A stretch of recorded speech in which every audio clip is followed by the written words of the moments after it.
Hello, fellow bookworms. Welcome back to Alex's Book Club. And just like clockwork, as soon as I started recording, my little recording buddy, Tiki, started to come over. Hi, honey. Hey, sweet girl. In today's vlog, I will be sharing my week 2 update of 75 Booked and also giving you my 6 reading goals of 2026. First up, let's get into my week 2 update of 75 Booked. If you're new to my channel or don't know what the 75 Booked challenge is, I invite you to go back to my video on January 2nd for all the details. In week 2, I read 11 hours and 20 minutes for a total of 591 pages. This was 2.5 books. My time spent reading and the total number of pages that I read in week 2 was lower than week 1, but this was to be expected because we went back to our normal routine. My daughter had to go back to school. We had all of the extracurricular activities starting back up, so I had less time to read, so I'm really proud of what I was able to accomplish. The first book that I read and finished during week 2 was The Names by Florence Knapp. This is a literary fiction. It's actually her debut novel, and it's about our FMC Cora, who has a difficult choice of whether to name her son one of 3 names. The first name is her abusive husband's name. He wants his son to be named after him, Gordon. The second name deviates slightly from her husband's request. The name is Julian, and this has a tie to a father meaning, but it is obviously different than what Gordon wants and shows a little defiance on Cora's part. And the third name is Bear, and this is the name that her daughter Maya selects, and obviously has no ties whatsoever to Cora's abusive husband, and therefore is the most defiant choice of the 3. The story is then told in 3 different ways. 1, if Cora selected Gordon's name. 2, if she selects her choice, Julian. And 3, if she selects her daughter's choice, Bear. And it follows them throughout the years and how that one simple choice can change so much in the life of this little boy and his family. When I first heard about this book, I thought the premise sounded super unique and interesting. I did not, however, realize that this book centered so much around domestic abuse, and most of the book was really difficult to read. Each point of view was deeply impacted by domestic abuse and the choice made by Cora. Each of the storylines were very hard to read. They were all impacted in some way or another by domestic abuse. And even the third name, Bear, which sounded the most hopeful and optimistic, had its fair share of trauma. I felt like the author put in traumatic scenes just for the shock factor and didn't allow even this storyline to have a happy ending. For all of these reasons, I ended up giving The Names 3.5 stars. I wouldn't recommend this book to just anyone. I would definitely say that if you are triggered by domestic abuse, domestic violence, steer clear of this. There's some really descriptive and disturbing scenes in this. But if you are looking for an emotional read and enjoy a story told in multiple perspectives, you may want to pick this one up. The second book that I read and finished in week 2 of 75 Booked was The Reason I Jump. This book is told from the perspective of a 13-year-old Japanese boy who has autism. He is asked a series of several questions and he responds.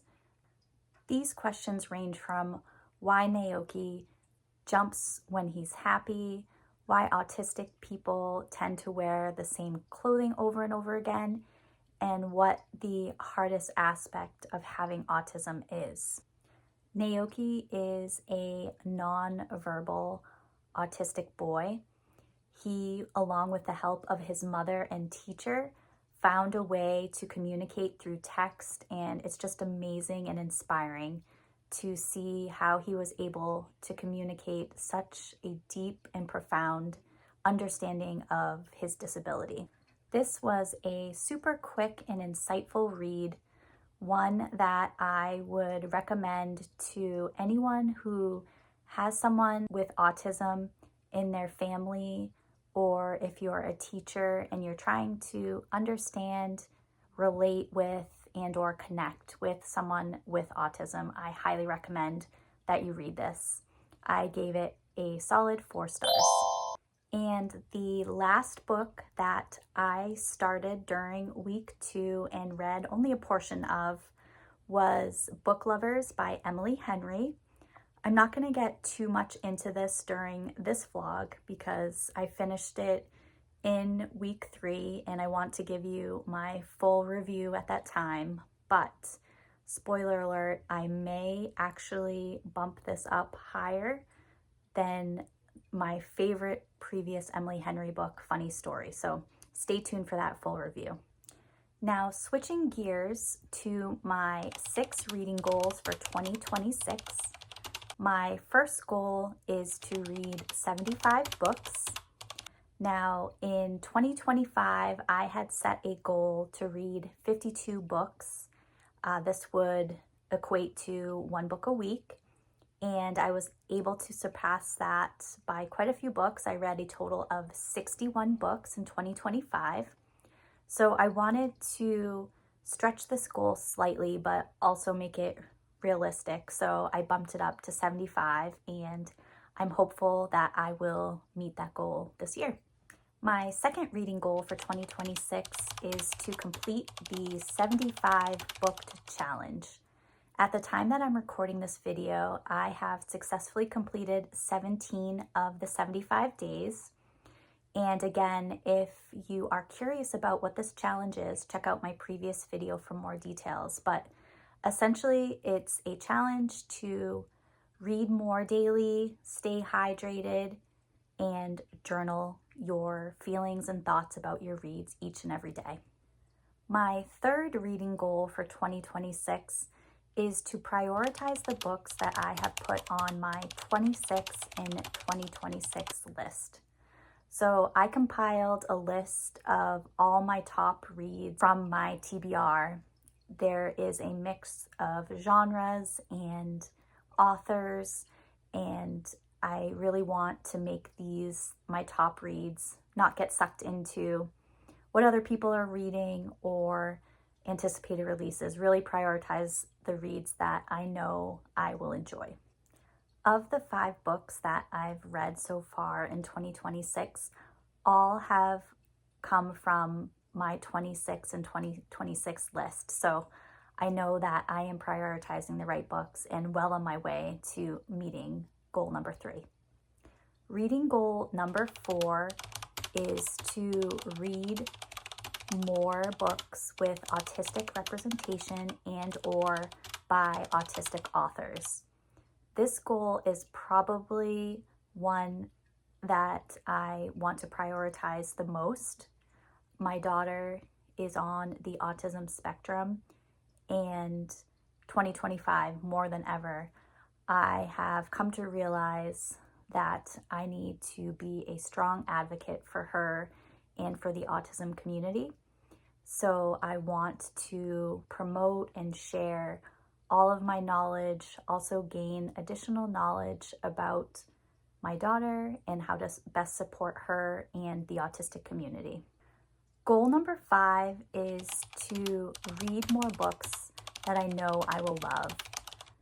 I already kind of mentioned this, but I think being on YouTube and other social media platforms, it's really easy to get sucked into anticipated new releases and to see what others are reading and not necessarily focus on what you know you will love to read. So I want to prioritize authors that I know I love, genres that I know I love, and stay away from some of the trendy recommendations that I often get sucked into. And last but not least, my sixth reading goal for 2026 is to grow my YouTube channel, Alex's Book Club, to 500 subscribers. So if you've made it this far in the video, thank you so much for watching. Please consider liking and subscribing to my channel and helping me reach my 500 subscriber goal. What are your 2026 reading goals? Share them in the comments below. Thanks again for all your support, and until next time, happy reading. Bye.